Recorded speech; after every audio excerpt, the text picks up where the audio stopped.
Bab 1122. Berbalas hadiah. Kedua rumput ajaib ini berjarak kurang lebih setengah meter. Masing-masing rumput ajaib ini sebesar satu kepalan tangan, tingginya tidaklah terlalu tinggi. Namun di atas daun rumput ajaib ini ada reiki yang membuat permukaannya bersinar dan terus memantulkan cahaya. Di sekeliling rumput ajaib, ada berbagai jenis kupu-kupu yang berterbangan mengelilinginya. Adegan itu sangatlah indah. Katanya jika memakan rumput ajaib, bisa langsung menembus satu tingkatan besar kultivasi, entah apakah benar atau tidak. Ketika melihat rumput ajaib berbentuk kupu-kupu ini, Lowen menelan air liurnya. Langsung mati karena badan meledak itu baru benar.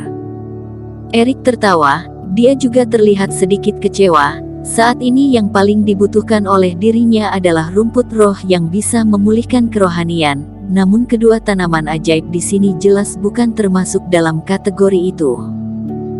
Jangan pedulikan ini, pergilah ke dalam pergunungan, Lowen. Jejak yang aku ajarkan kamu sebelumnya apakah kamu masih ingat? Tanya Erik. Tenang, aku mengingatnya dengan jelas. Jawab Lowen dengan percaya diri. Erik menganggukkan kepalanya. Sepanjang perjalanan ini, dia menyadari bahwa Lowen sangatlah hebat di bidang ingatan. Baik rumput roh yang dia gambar ataupun jejak formasi yang dia gambarkan, Lowen hanya melihatnya beberapa kali saja dan sudah bisa mengingatnya. Ini menandakan bahwa bakat dari kerohanian Lowen lumayan bagus.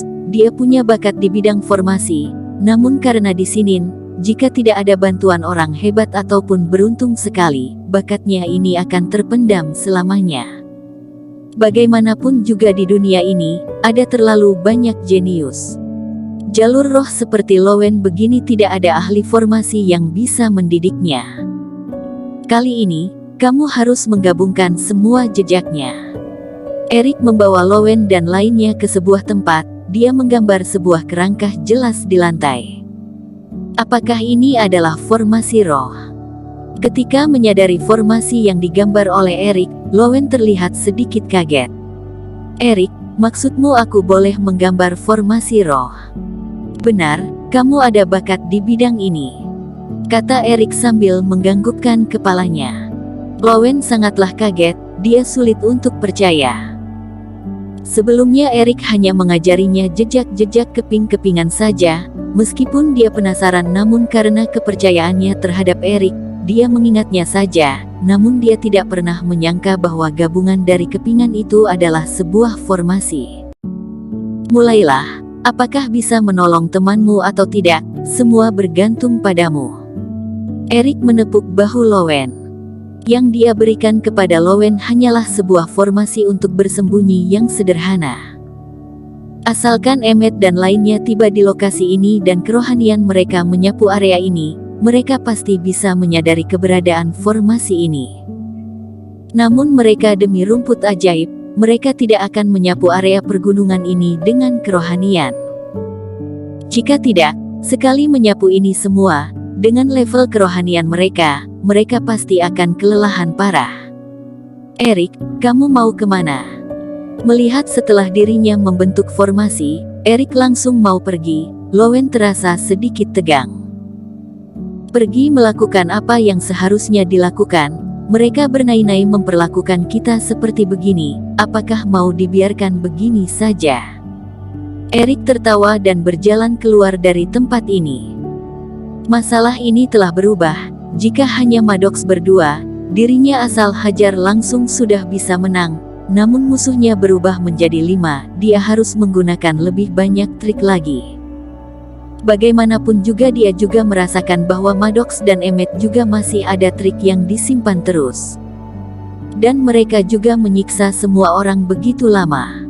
Jika dirinya tidak menyiksa mereka, itu sungguh tidak masuk akal. Setelah lumayan lama, di luar pergunungan, Emmet dan lainnya terluka parah dan auranya berantakan. Mereka terus melahap pil mujarab.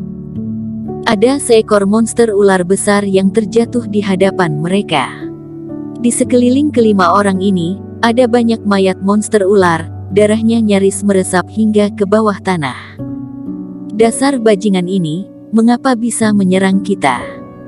Madon sampai sekarang masih tidak mengerti mengapa monster ular ini bisa tiba-tiba menyerang mereka tanpa gejala apapun, bahkan sampai mengorbankan nyawanya. Dia bernafas terengah-engah, dia mengeluarkan pil dari dalam tubuh Raja Monster Ular itu, dan memasukkannya ke dalam cincin penyimpan barangnya. Ketika melihat Emmet mengerutkan keningnya, Maddox menghempaskan nafasnya.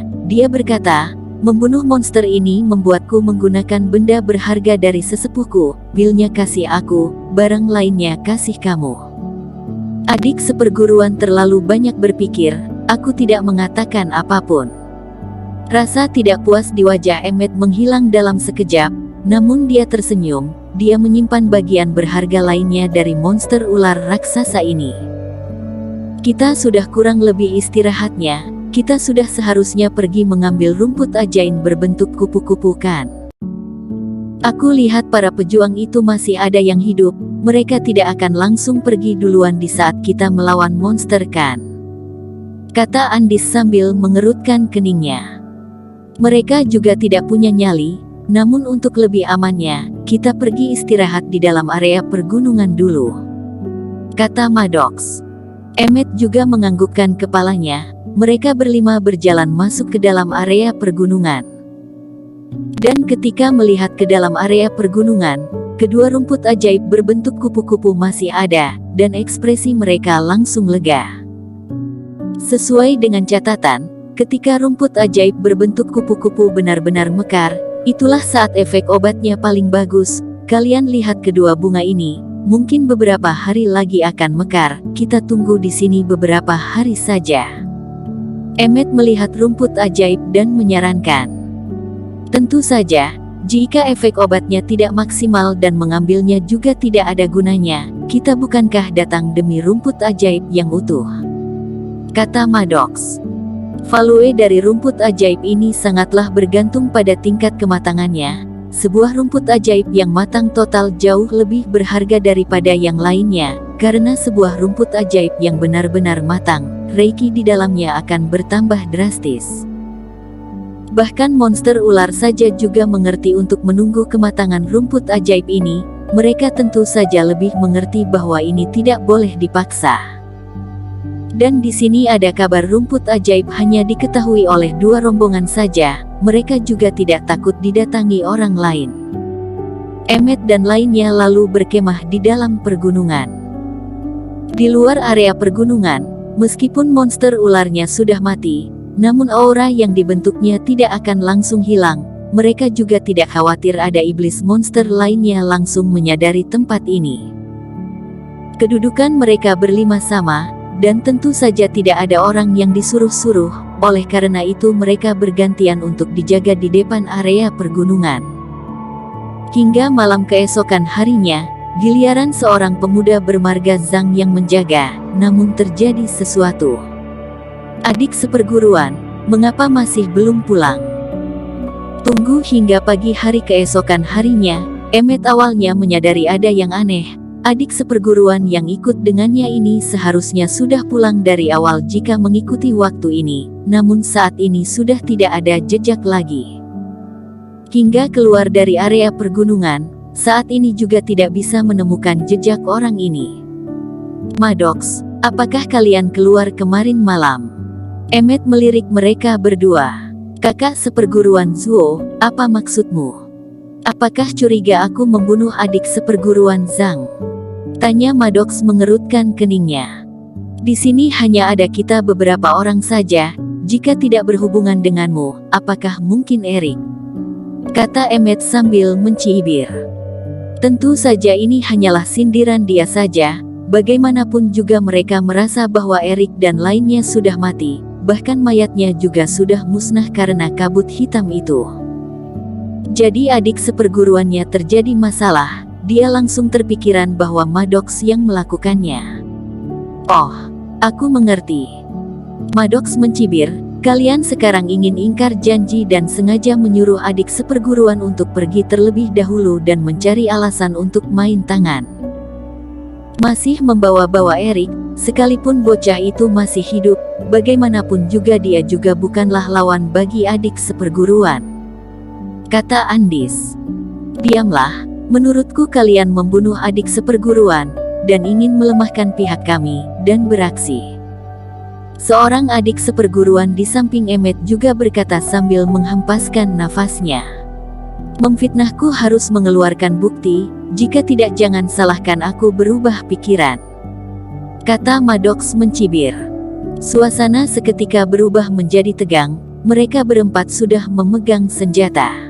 Bersambung. Terima kasih telah menonton video ini sampai akhir. Jangan lupa subscribe dan nantikan kisah episode selanjutnya hanya di Novel Story. Salam.